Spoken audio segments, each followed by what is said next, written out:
mau adap, bensinnya habis ya mas.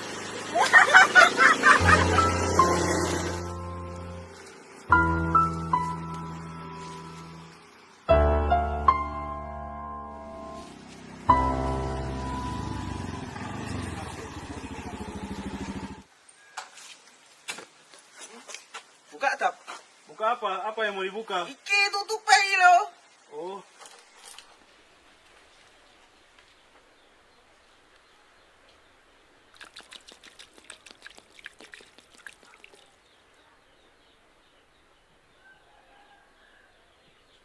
berapa mas? Sasah santai wae.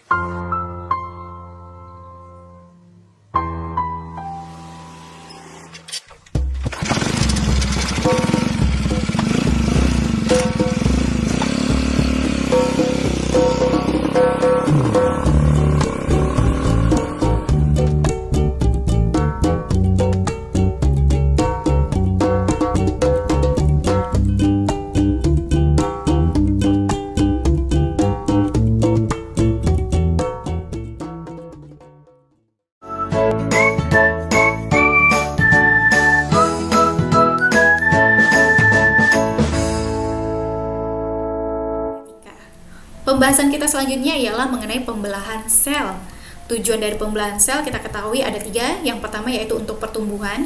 Jadi ketika sel gamet jantan dan sel gamet betina bertemu lalu melebur menjadi satu, akan membentuk zigot. Zigot mengalami pembelahan sel membentuk embrio. Embrio mengalami pembelahan sel hingga menjadi bayi yang utuh yang siap dilahirkan. Setelah lahir, maka akan terus mengalami pembelahan sel untuk proses pertumbuhan dan perkembangan menjadi suatu individu dewasa yang utuh. Proses pembelahan sel ini terus berlangsung selama individu itu hidup, walaupun kecepatan atau laju pembelahan selnya akan menurun seiring dengan pertambahan usia individu tersebut. Tujuan pembelahan sel yang kedua ialah untuk perbaikan atau regenerasi sel. Seperti ini contohnya ya, yaitu ketika lapisan kulit atau jaringan kulit mengalami pelukaan atau luka, maka sel-sel akan aktif membelah untuk melakukan regenerasi atau perbaikan sel pada jaringan kulit ini. Sehingga luka yang terbuka ini pun akan tertutup dengan sel-sel baru. Tujuan pembelahan sel yang selanjutnya atau yang terakhir ialah reproduksi atau menghasilkan sel gamet. Dan disinilah pentingnya kita mempelajari pembelahan sel agar dapat membuat kita semakin memahami bagaimana sel gamet dapat diproduksi atau dihasilkan di dalam tubuh suatu individu. Kalau pada manusia, sel gamet jantannya ialah sel sperma dan sel gamet betinanya ialah sel telur atau ovum. Pada tumbuhan sendiri, sel gamet jantannya ialah serbuk sari atau polen dan sel gamet betinanya ialah sel telur atau ovum. Adapun produksi dari sel gamet ini dapat kita peroleh dari proses pembelahan sel yang disebut dengan namanya meiosis. Karena kita tahu pembelahan sel ada 2, yaitu meiosis dan mitosis. Yang menghasilkan gamet ialah pembelahan sel meiosis, bukan pembelahan sel mitosis. Pada gambar ilustrasi pembelahan sel baik meiosis maupun mitosis ini dapat kita lihat di dalam inti sel atau nukleusnya terdapat sejumlah kromosom, di mana jumlah kromosom pada sel anakan dari hasil proses pembelahan sel secara mitosis akan identik sama banyaknya dengan jumlah kromosom pada sel induknya. Berbeda dengan meiosis, jumlah kromosom sel anakan dari hasil proses pembelahan sel secara meiosis akan berjumlah sebanyak setengah dari jumlah kromosom sel induknya. Untuk dapat memudahkan kita memahami meiosis dan mitosis lebih dalam, maka ada baiknya kita awali dengan memahami hal-hal yang berkaitan dengan kromosom, kromatid, dan juga haploid serta diploid. Berikut adalah penjelasan yang berkaitan dengan kromosom. Bahwa kita tahu yang menyusun kromosom ialah DNA, di mana DNA dengan protein histon akan membentuk benang-benang kromatin. Benang-benang kromatin inilah yang akan mengalami proses yang disebut dengan kondensasi untuk membentuk struktur kromosom. Setelah kita mengetahui bahan penyusun kromosom, selanjutnya kita perlu mengetahui apa itu kromatid. Kromatid sama dengan kromosom. Hanya saja istilah kromatid ini baru akan kita temui pada saat proses pembelahan sel. Seperti yang dapat Anda lihat pada gambar ilustrasi ini disebut dengan kromosom. Ini juga. Tetapi perbedaannya ialah ini disebut dengan single kromatid, sedangkan ini disebut dengan sister kromatid. Apakah ini artinya memiliki 2 kromosom sedangkan ini 1 kromosom? Tidak, ini sama-sama 1 kromosom, hanya saja berbeda bentuknya. Nah, pada saat proses pembelahan sel, di awal-awal proses pembelahan sel akan terjadi duplikasi atau penggandaan DNA. Sehingga yang tadinya bentuk kromosomnya hanya single kromatid akan mengganda untuk menjadi dalam bentuk X seperti ini. Jika dapat kita notasikan untuk sister kromatid atau 2 kromatid ini yaitu 2 kopi atau 2C. Sedangkan yang single kromatid atau 1 kromatid kita notasikan dengan 1 kopi atau 1C. Jika tadi kita dengan mudah dapat membedakan antara sister kromatid dengan single kromatid karena masih pada jumlah kromosom yang sama yaitu 1, bagaimana jika jumlah kromosomnya ada 2? Nah, kebetulan ini adalah kromosom homolog, tapi perhatikan bentuk dari kromosomnya yaitu masih dalam bentuk single kromatid ya. Ini adalah kromosom yang berbeda, satu dari ibu, satu dari ayah, tapi bentuknya masih single kromatid. Sehingga notasinya adalah 1C atau 1 kopi. Nah, ketika masing-masing single kromatid ini atau kromosom homolog ini mengalami penggandaan atau replikasi atau duplikasi DNA, akan dihasilkan 2 kromosom atau sepasang kromosom homolog dengan bentuk masing-masingnya yaitu sister kromatid. Dan notasinya adalah 2 kopi atau 2C. Jadi dapat dilihat ya perbedaannya di sini yaitu 2 kromosom tapi 1C, sedangkan ini sama-sama 2 kromosom tapi 2C. Selanjutnya, setelah kita memahami apa itu kromatid dengan bentuknya ada yang sister kromatid, ada yang single kromatid, dinotasikan dengan ada 1 kopi atau 1C dan ada yang 2 kopi atau 2C, maka kita juga harus bisa membedakan antara diploid dan haploid. Haploid atau N adalah istilah yang digunakan untuk mengacu atau merujuk kepada sel gamet atau sel kelamin, di mana kita tahu jumlah kromosom dari sel haploid ini adalah setengah dari jumlah kromosom sel induknya. Dan pada ilustrasi gambar ini kita dapat melihat ada 3 kromosom yang berbeda dan tidak memiliki pasangan homolognya, dan bentuknya adalah single kromatid. Sehingga notasinya ialah N atau haploid, 1C atau 1 kopi karena dia berbentuk single kromatid. Nah, berbeda dengan diploid atau 2N adalah istilah yang digunakan untuk mengacu atau merujuk kepada sel tubuh, di mana masing-masingnya memiliki pasangan kromosom homolognya. Dan seperti yang dapat kita lihat pada gambar ilustrasi ini bahwa bentuk dari kromosom ini adalah masih dalam bentuk single kromatid walaupun sudah memiliki pasangan kromosom homolognya. Sehingga notasinya adalah 2N atau diploid, 1C atau 1 kopi karena bentuknya masih semuanya adalah single kromatid, belum sister kromatid. Karena sister kromatid baru akan kita temui ketika dalam proses pembelahan sel dan terjadi duplikasi atau penggandaan DNA atau kromosom. Ya, selanjutnya kita akan membahas sedikit mengenai mitosis, yaitu pembelahan sel yang menghasilkan 2 sel anakan dengan jumlah set kromosom yang sama dengan sel induknya. Notasinya yaitu 2N,1 kopi untuk sel induknya dan akan identik sama dengan sel anakannya yaitu 2N,1 kopi. Mitosis sendiri terdiri dari beberapa tahapan atau fase, diantaranya adalah interfase, profase, prometafase, metafase, anafase, dan telofase. Nah, pada tahap profase ini baru kita akan bisa melihat bentuk kromosom dalam bentuk sister kromatid. Berarti sudah terjadi penggandaan atau duplikasi DNA di sana. Pada tahap profase, kita bisa melihat keberadaan sentriol yang terbentuk dari mikrotubul dan menghasilkan benang-benang spindle atau benang-benang gelondong yang saling bergerak berlawanan arah atau ke kedua kutub yang berlawanan. Nah, lalu pada tahap metafase, seluruh kromosom atau sister kromatid akan bergerak menuju tengah atau bidang ekuator dan akan ditarik oleh benang spindle pada tahap anafase menuju ke kedua kutub yang berlawanan.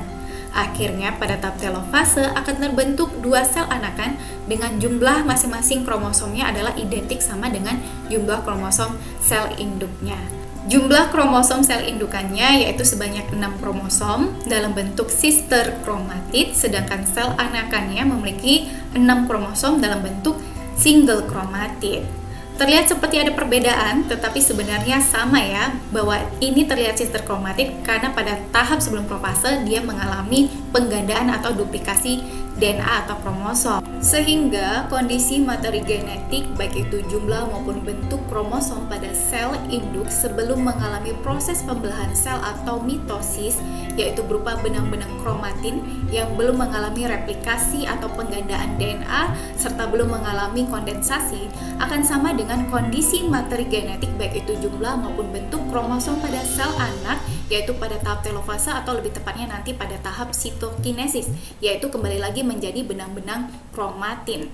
Selanjutnya, kita akan membahas sedikit mengenai meiosis. Yang dimaksud dengan meiosis ialah pembelahan sel yang menghasilkan 4 sel anakan dengan jumlah set kromosom setengah dari sel induknya, yaitu pada sel induknya berupa diploid atau 2N dengan bentuk kromosomnya berupa single kromatid atau satu kopi.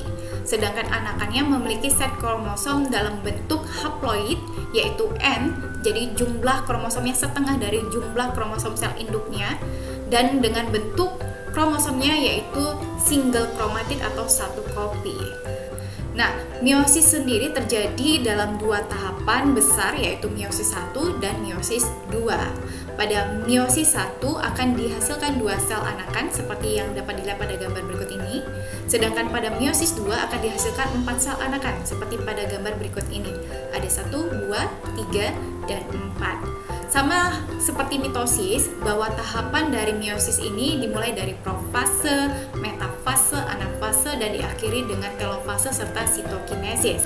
Pada meiosis 1, tepatnya sebelum memasuki fase profase 1, maka benang-benang kromatin akan mengalami penggandaan dan kondensasi membentuk kromosom dalam bentuk sister kromatid yang memiliki pasangan kromosom homolognya masing-masing, seperti ini.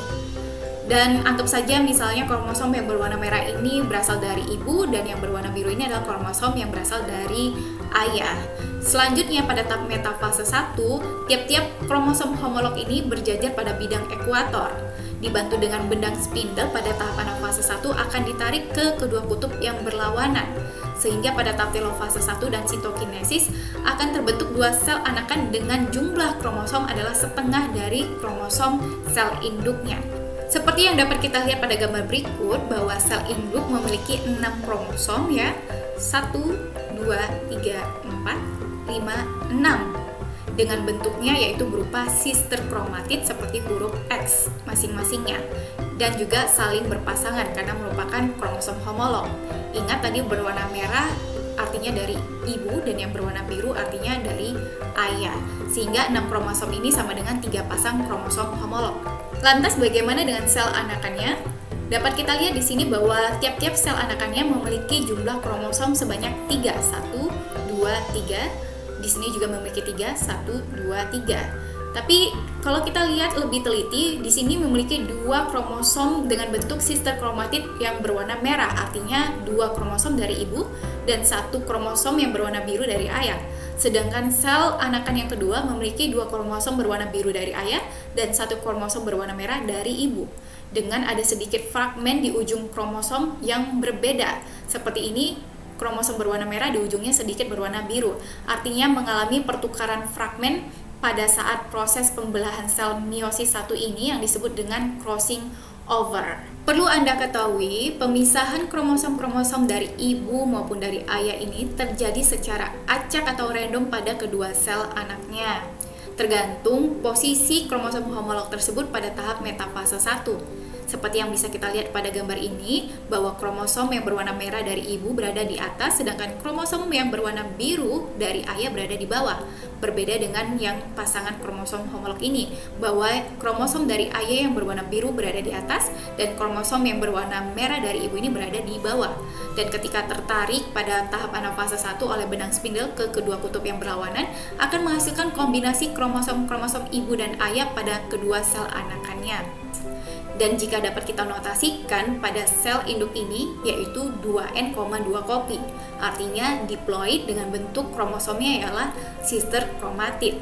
Sedangkan pada kedua sel anakannya jika dapat kita notasikan ialah N, 2 kopi, yaitu haploid dengan bentuk kromosomnya ialah sister kromatid. Kita masuk ke meiosis yang kedua. Pada tahap profase kedua ini dapat kita lihat mulai terbentuk kembali sentriol dan benang-benang spindle yang bergerak menuju kedua kutub yang berlawanan. Lalu masing-masing kromosom pada tahap metafase 2 akan berada di bidang ekuator dan akan ditarik benang spindle ke kedua kutub yang berlawanan pada tahap anafase 2. Sehingga kromosom yang berbentuk sister kromatid tadi akan terpisah ke kedua kutub yang berlawanan menjadi bentuk single kromatid. Dan jika dapat kita notasikan kondisi kedua sel pada tahap profase 2 ini, maka masing-masingnya ialah N,2 kopi. Sedangkan hasil akhirnya yaitu 4 sel anakan dengan notasi N,1 kopi. Dan perlu diingat sekali lagi bahwa pemisahan gen-gen atau alel-alel pada sel anakan dari hasil meiosis 2 ini terjadi secara random, acak, ataupun bebas. Jadi seperti yang bisa kita lihat pada gambar berikut ini, untuk sel anakan yang pertamanya memiliki kromosom dari ibu ada 2, lalu juga memiliki kromosom dari ayah ada 1. Begitu juga dengan yang di sini. Berbeda dengan sel anakan yang ketiga dan keempat, yaitu memiliki 2 kromosom dari ayah dan 1 kromosom dari ibu. Inilah yang dimaksud dengan pemisahan atau segregasi alel-alel terjadi secara bebas pada saat proses pembentukan gamet. Sehingga yang dimaksud dengan gamet atau sel gamet ialah keempat sel anakan yang diperoleh dari hasil proses meiosis, tepatnya dari hasil meiosis kedua. Jadi 4 sel anakan ini sama dengan gamet atau sel gamet. Setelah Anda memahami bagaimana proses pembelahan sel baik itu mitosis dan meiosis, maka selanjutnya akan memudahkan Anda dalam memahami pembentukan gamet atau gametogenesis pada tumbuhan. Pembentukan gamet betina dikenal dengan istilah megasporogenesis, terjadinya di ovarium atau bakal buah dan juga ovul yaitu bakal biji. Bagaimana tahapan prosesnya? Yaitu sel kelamin induk atau diistilahkan dengan megasporosit akan mengalami proses pembelahan sel meiosis terjadi 2 kali, yaitu meiosis 1 menghasilkan 2 sel anakan dengan jumlah kromosomnya itu setengah dari kromosom sel induknya. Lalu meiosis 2 akan menghasilkan 4 sel anakan, di mana 3 diantaranya akan mati atau degenerasi dan menjadi sumber energi untuk sel anakan yang masih bertahan hidup.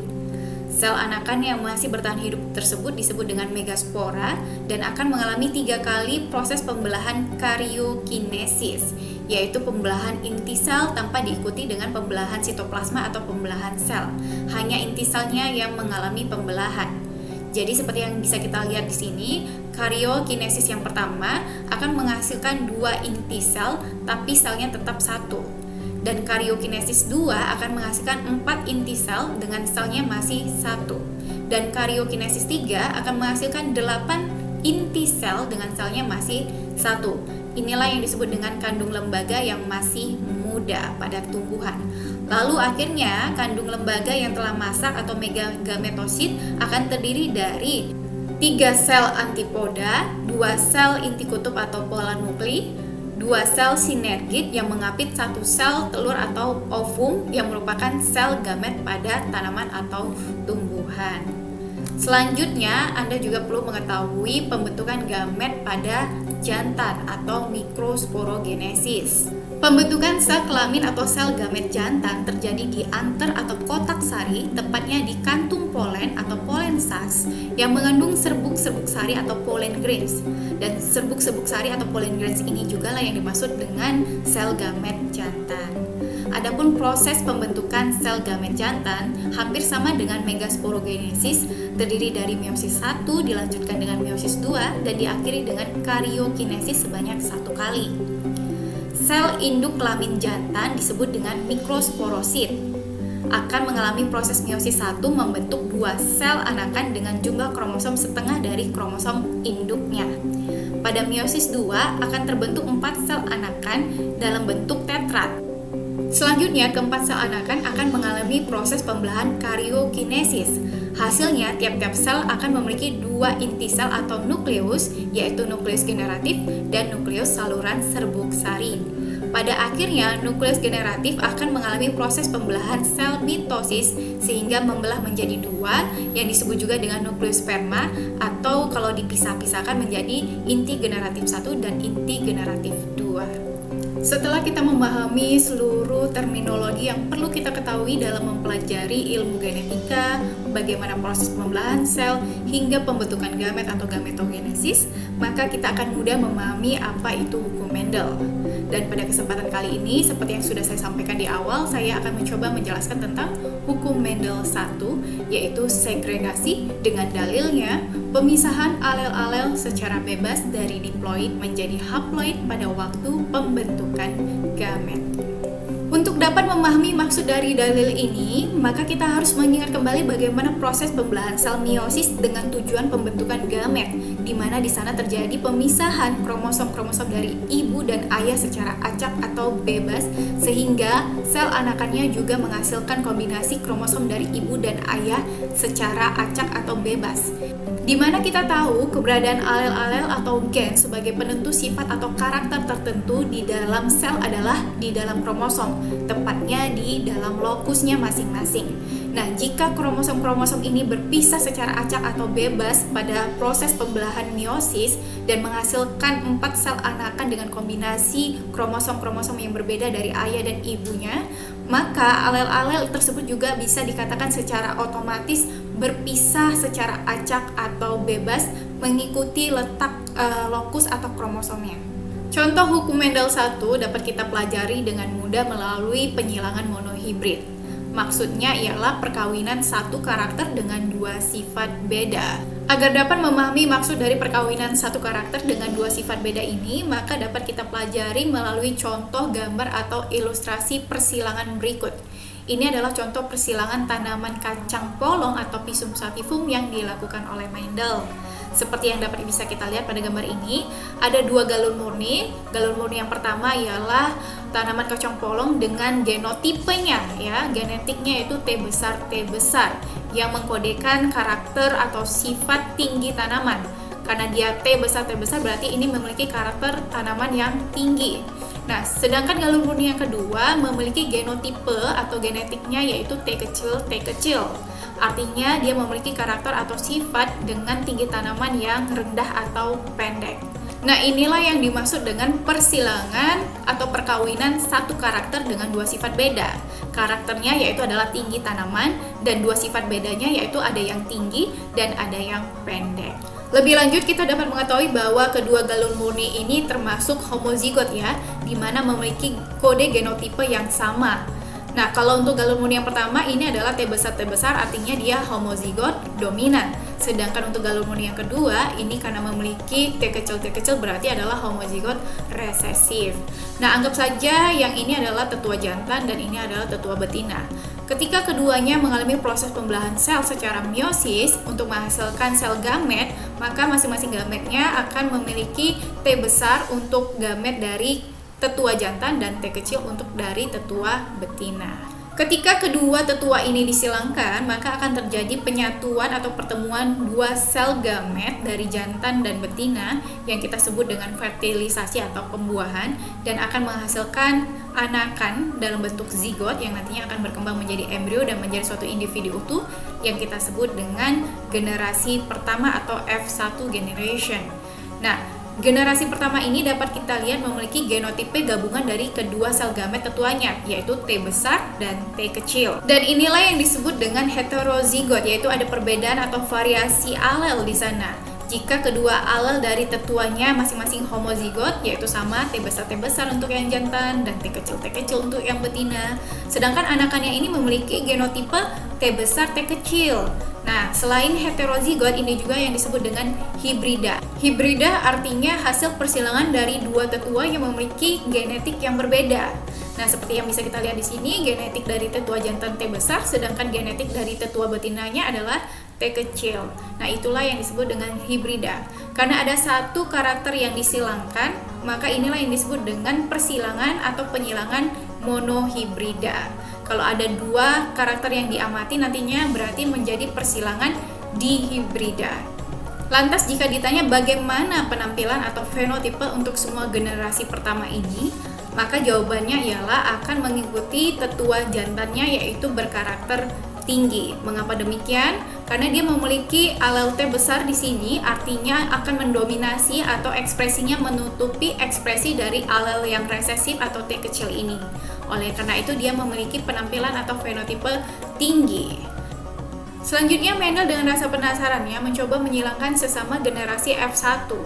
Ingat genotipe dari generasi pertama ini yaitu T besar T kecil, sehingga baik jantan maupun betinanya memiliki genotipe yang sama yaitu T besar T kecil.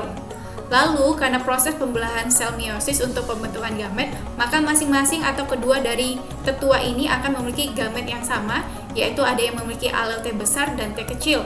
Ketika terjadi pembuahan atau fertilisasi dari hasil persilangan kedua tetua sesama generasi F1 ini, maka masing-masing gamet yang dihasilkan atau yang dimiliki oleh kedua tetua ini akan berpeluang untuk berpasangan secara bebas. Seperti yang dapat kita lihat pada gambar ilustrasi ini, untuk sel gamet dari tetua jantan dengan alel T besar dapat saja berpasangan dengan sel gamet dari tetua betina yang memiliki alel yang sama yaitu T besar, sehingga anakannya akan memiliki genotipe T besar dengan penampilan atau fenotipe tinggi.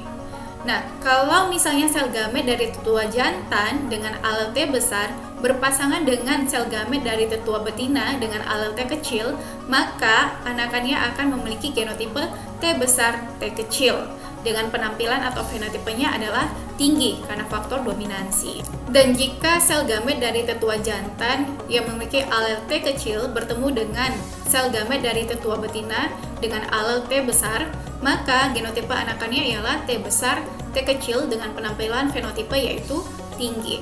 Terakhir, jika sel gamet dari tetua jantan dengan alel T kecil bertemu dengan sel gamet dari tetua betina dengan alel T kecil, maka genotipe anakannya yaitu T kecil dengan penampilan atau fenotipenya ialah pendek atau rendah. Umumnya, untuk dapat melihat dengan jelas peluang berpasangan secara bebas dari masing-masing sel gamet tetua jantan dan maupun betina ini dapat kita pelajari melalui tabel Punnett. Nah, ini dia tabel Punnett. Karena tadi yang digunakan sebagai tetua ialah generasi F1, maka generasi F1 ini menjadi parental kedua atau P2. Di bagian atas ini kita anggap sebagai perwakilan sel gamet dari tetua jantan, dan yang ini adalah perwakilan sel gamet dari tetua betina. Nah, masing-masingnya yaitu sel gamet dari tetua jantan ada T besar dan ada T kecil. Begitu juga dengan tetua betina, ada sel gamet T besar dan T kecil. Lalu jika sel gamet T besar dari tetua jantan bertemu dengan sel gamet T besar dari tetua betina, maka genotipe anakannya ialah T besar dengan fenotipe tinggi. Jika T kecil bertemu dengan T besar, maka genotipe anakannya T besar T kecil dengan fenotipe adalah tinggi karena faktor dominansi. Begitu juga ketika T besar bertemu dengan T kecil, maka genotipenya T besar T kecil dengan fenotipenya ialah tinggi. Terakhir, ketika T kecil bertemu dengan T kecil, maka genotipe anakannya ialah T kecil dengan fenotipenya ialah pendek atau rendah. Dengan demikian, setelah melihat proporsi hasil persilangan pada generasi F2 ini, dapat kita simpulkan bahwa rasio genotipe untuk generasi F2 ialah 1:2 berbanding 1, yaitu 1 genotipe T besar, 2 genotipe T besar T kecil, dan 1 genotipe T kecil. Sedangkan rasio fenotipenya ialah 3:1, yaitu fenotipe tinggi ada 3 dan fenotipe rendah ada 1, seperti yang bisa kita lihat pada gambar ini. Ya, itulah semua penjelasan saya mengenai hukum Mendel 1, dan berikut adalah beberapa sumber referensi yang saya gunakan dalam pembuatan video ini.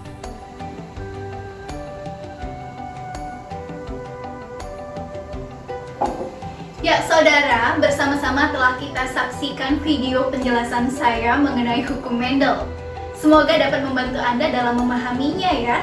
Saya pribadi mengucapkan mohon maaf atas segala kekurangan maupun kesalahan yang tidak saya sadari selama pembuatan video ini. Terima kasih banyak atas perhatian Anda dan sampai jumpa di lain kesempatan. Wassalamualaikum warahmatullahi wabarakatuh.